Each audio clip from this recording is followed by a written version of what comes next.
Hey friends, this is Gina Carruthers with Following Titus 2. I'm standing in for Ruthie Tanner today. That is a very scary thought. Not because I have to, but because I'm working on a project, and she came and spoke to our ladies at their Christmas party this past week about making baskets and making them beautiful gifts, which any of you that know Ruthie Tanner know that she can take something that looks like a dirt ball and make it look like $1 million. Anyway, so as I was putting together a basket for a friend of mine just a few minutes ago, I thought, you know what? What would Ruthie do?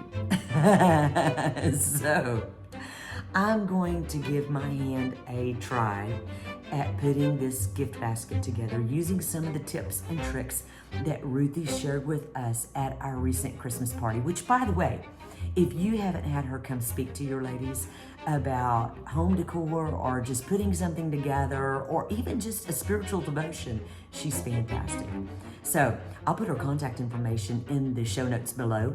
And I'm gonna take you up to my messy craft room because it's Christmas time and it's messy. And I'm gonna let you see what I can put together. So as I do this video, you will notice that I will take stuff out, put stuff in. I'm not the sleek, professional decorator, amazing person that Ruthie is. I'm more like you, just like you.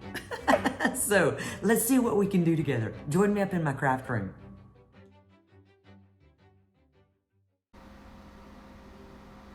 This really is my happy place. Don't look too closely. It is a mess. That's why we have it in fast forward.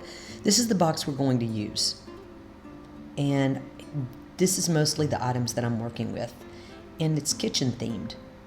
I'm going to prop the lid up so that we can kind of focus on this Merry Christmas background. And I'm going to use, it's old wrapping paper, and I'm going to use this old wrapping paper as my filler in the box. You can use tissue paper, you can use anything that's filler, but I thought, if it shows, this might be nice. So I'm going to use this old wrapping paper and prop everything up, kind of get it lifted up in my basket. You don't want things to be falling down in your basket, beautiful things that you've bought. You want them to be lifted up. This is a cutting board with a kitchen towel on it. I'm gonna kind of play with it here, see how we can get it to fit in, but yet I don't want it to be hid too much. So I'm going to play with it and try with my angles and see what works. Looks like I'm gonna need some more tissue paper to prop it up to get it to do what I want it to do. So I'm gonna stick some back here in the back. Now, let's go to my next step, which is putting some fun stuff in it. I have some kitchen soap I'm going to use and a couple of kitchen towels. Put that kitchen soap in there first, and now I'm going to play with these towels to see how I can display the pretty Christmas themes on the front without covering up too much of my box, cutting off the price tags there. Isn't that pretty?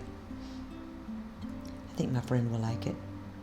And these are some little scrubby kitchen towels and some coasters. I'm going to put in there some little Christmas themed coasters.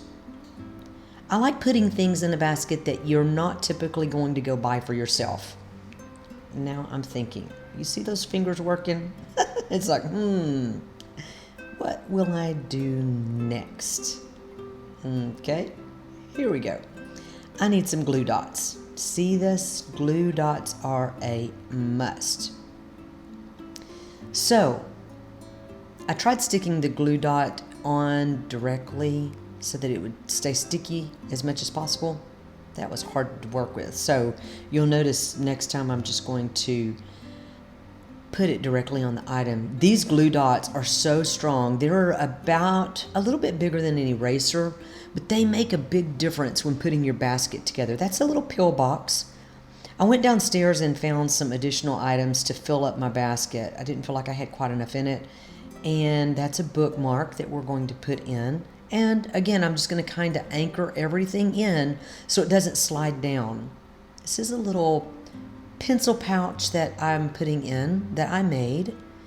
And it has highlighters and pens. And then you'll notice in the top left corner that I added a ladies' Bible study in there that she will enjoy. Kind of looking around, making sure I've got everything. And now comes the dreadful part. We have to use this stringy, messy stuff, but boy, oh boy, is it ever a mess. I'd use as little of it as possible. I bought that at Hobby Lobby, but it's a lot cheaper if you buy it at, you know where. Yep, the Dollar Tree. All right. Now look at that. I have a problem. You know what it is? Yeah, I've got to put it in this cello bag. Thankfully, my friend Deanna Milligan was with me, and she helped me put it in the cello bag. Now, Ruthie taught us to put your basket in the cello bag and just roll it down so that you can work with it as you're putting it together. Because once you get that heavy basket, it's really hard for one person to drop it down into that cello bag without tearing the bag up. Now, I'm going to gather the top here without bending. Yeah, see, I'm bending my Bible study a lot right there, and I don't like doing that. I'm using a pipe cleaner to anchor it together at the top. You can use a pipe cleaner, or you can also use a zip tie. Now, this is the fun part. Use a hairdryer, get it on hot, and we're going to shrink wrap that basket together and make it look amazing. So it shrink wraps all around the basket. Now I'm going to put my pretty bow on that my friend Pamela Spurgeon made. I wish I could take credit for this little guy because it is beautiful. And I'm going to put this on the front. But watch for a minute because you're going to recognize I made a mistake and what I did to correct it. Okay, first of all, don't cut your don't cut your pipe cleaner short. I don't know what possessed me to do that, but then it's like, okay, now I'm going to untie my bow on. So, had a little bit of challenge getting my bow tied on. But wow, isn't that looking amazing? I would love to get that basket. I'm going to curl these ribbons so they look so pretty. And guess what? Oh, wait a minute. I forgot my bells. Oh, so I'm going to take my ribbon off and put my bells on, wrap them. I kind of ended up doing these like not a zip tie, like a hair tie on your hair, and put my bow back on the top. No problem. It was worth it. And the bells just make it so much fun. Taking a peek at things here. Make sure I'm happy with everything. This literally took about 30 minutes to make. Hey, don't look at that messy craft room. Oh, there's a pretty room. You'll enjoy that one. I hope you have a Merry Christmas and make somebody a pretty basket. Thanks for joining us for this crafting idea.